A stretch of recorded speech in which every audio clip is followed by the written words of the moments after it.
Hello, I'm Reverend Michael Mugford. I'm in ministry at Cole Harbor Woodside United Church, and I am pleased to offer this spiritual reflection through United Churches for Dartmouth today.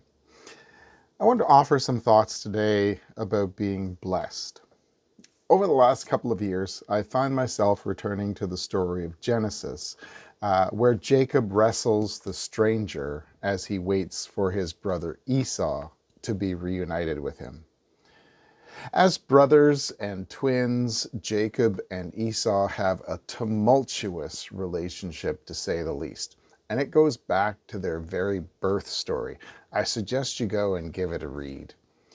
At the moment, though, in this part of the story, Jacob is about to meet his brother after many years, and he knows that it may not be the smooth encounter, you might say. Jacob has his doubts, and he isn't sure he can go through with this reunion that God has sort of set up for him. There are many choices and opportunities, easier ones and harder ones, that we have to make on a regular basis. Some have consequences that are light, and others are life-changing crossroads that we need to consider. Will we change a job or even a career? Should we begin or end a particular relationship? Should we have children or not? These are many and many more moments that can change the course of our lives a little or a lot. And some of these changes are blessings, and some feel like, well, not blessings. They bring change that may fall in line with our visions, or they may not. And it's in the wrestling with these choices that our sense of self can be challenged.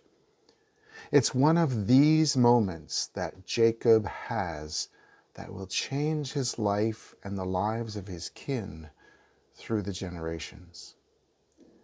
As Jacob and the stranger wrestle throughout the night, the stranger puts Jacob's hip out of joint. But he will not let go of the stranger, even though he must be in a great deal of pain.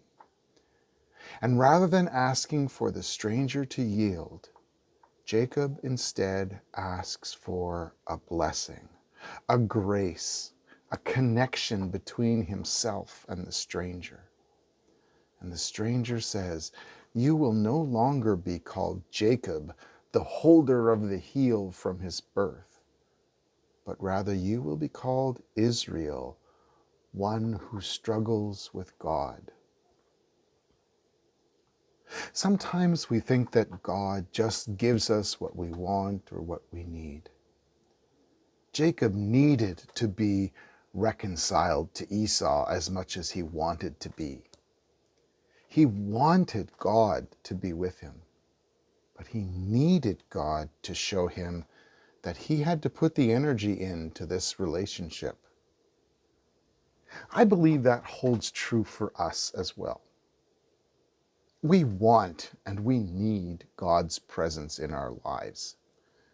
But the blessing of that presence is not found in the passive relationship, but rather in the active, in the wrestling, in the prayer-filled, in the love-living relationship with the divine and with our fellow human beings. Jacob did not know what Esau's intentions truly were. He didn't know what the outcome would be.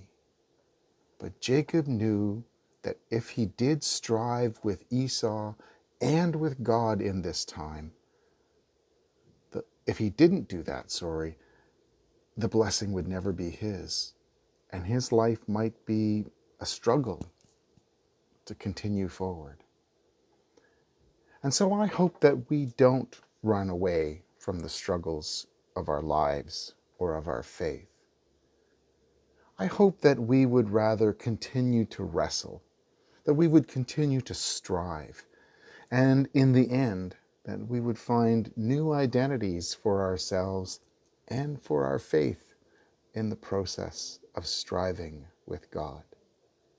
As God goes with us, I hope you have a blessed day. Amen.